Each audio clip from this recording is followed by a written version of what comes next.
Alright folks, buckle up because today we're heading down under to the tiny village of Binalong, Australia, population 500, where a local cafe has decided they are now the World Trade Organization.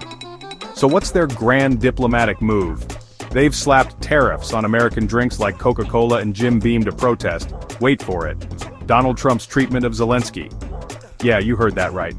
A tiny cafe in rural New South Wales is fighting international politics one overpriced can of Coke at a time.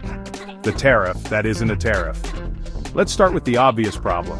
A tariff is a tax imposed by a government on imports. But these cafe owners?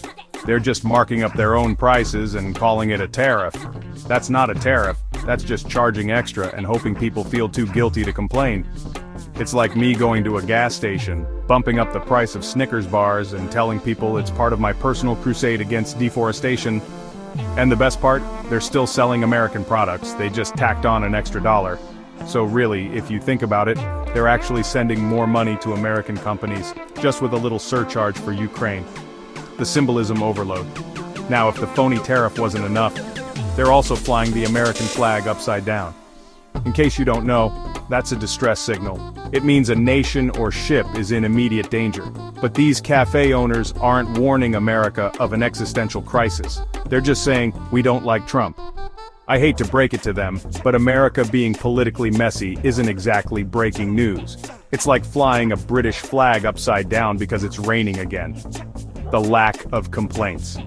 According to the owners, no one in their town has complained. Of course, no one has complained. You think Bob from down the road is really gonna kick up a fuss because his Coke costs an extra $1? He probably doesn't even know what a tariff is.